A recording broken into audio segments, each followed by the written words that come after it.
வணக்கம். ஒன்றிய மோடி அரசை கண்டித்து வானாபுரம் பகண்டை கூட்டுச்சாலையில் ஐக்கிய விவசாயி முன்னணி சார்பில் பட்ஜெட் நகல் எரிப்பு போராட்டம் நடைபெற்றது. புதியதாக பதவியேற்ற மோடி தலைமையிலான ஒன்றிய அரசு நாடாளுமன்றத்தில் நிதியமைச்சர் நிர்மலா சீதாராமன் 2024-2025 ஆண்டுக்கான பட்ஜெட் தாக்கல் செய்தார்.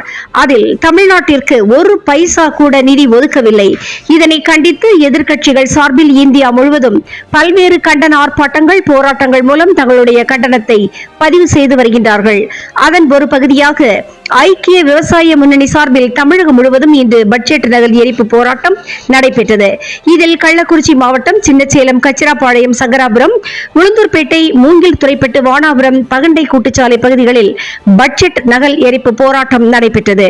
வானாபுரம் பகண்டை கூட்டுச்சாலை பகுதியில் நடைபெற்ற கண்டன ஆர்ப்பாட்டத்தில் சி.டி. சுவாமிநாதன், ரிஷிவந்தியம் ஒன்றிய செயலாளர் தலைமையில் நடைபெற்றது. இதில் ஒன்றிய மோடி அரசை கண்டித்து பல்வேறு கண்டன கோஷங்கள் எழுப்பியவாறு பட்ஜெட் நகலை எரித்தனர்.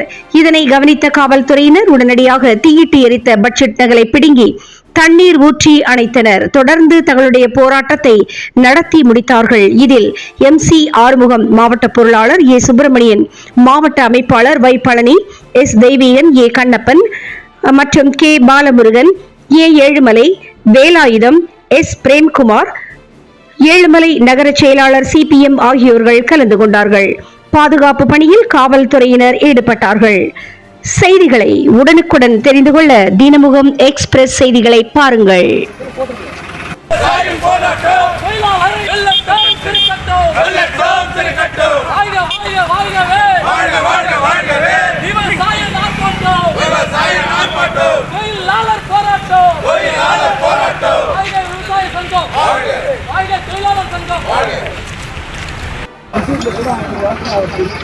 சந்தோஷம்.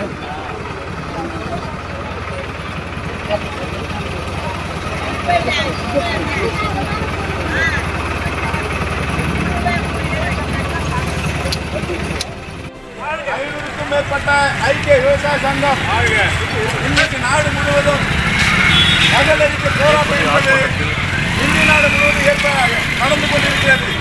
ஏன்னு சொன்னால் இன்னைக்கு டெல்லியில பட்ஜெட் கூட்டம் என்பது சமீபத்தில் நடந்து முடிந்தது. இன்னைக்கு எதிர்கட்சி ஆளக்கூடிய மாநிலத்தில் நிதி ஒதுக்கீடு செய்யவில்லை. அதே போல விவசாயிக்கு குறைந்தபட்ச ஆதரவு விலை நாங்கள் வாக்குறுதி கொடுத்த மோடி அரசு நிறைவேற்றவில்லை.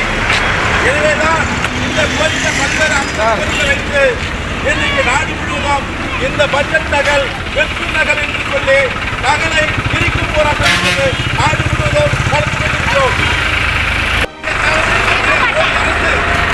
விவசாய கண்டுகொள்ளாத அரசாக இந்தியாவில் போட்டிருக்கிறார். ஆட்சி கொடுத்தாலும் ஒரு நாட்டாரின் சுதந்திரமாக ஆட்சி செய்யக்கூடிய ஆட்சி என்பது அமையவில்லை. ஏன்னு சொன்னால் வட மாநிலத்தில் விவசாய போராட்டம் மிகப்பெரிய போராட்டம், அது வெற்றி போராட்டமாக அமைந்தது. ஏன்னு சொன்னால் அதெல்லாம் வட மாநிலத்தில் மக்கள் விவசாயி மோடிக்கு டாட்டா காட்டிவிட்டார்கள். இன்னைக்கு தென் மாநிலம் தான் மோடிக்கு பார்த்து பெற்று ஆட்சிய நாட்கள் உணர்ந்திருக்கிறார்கள்.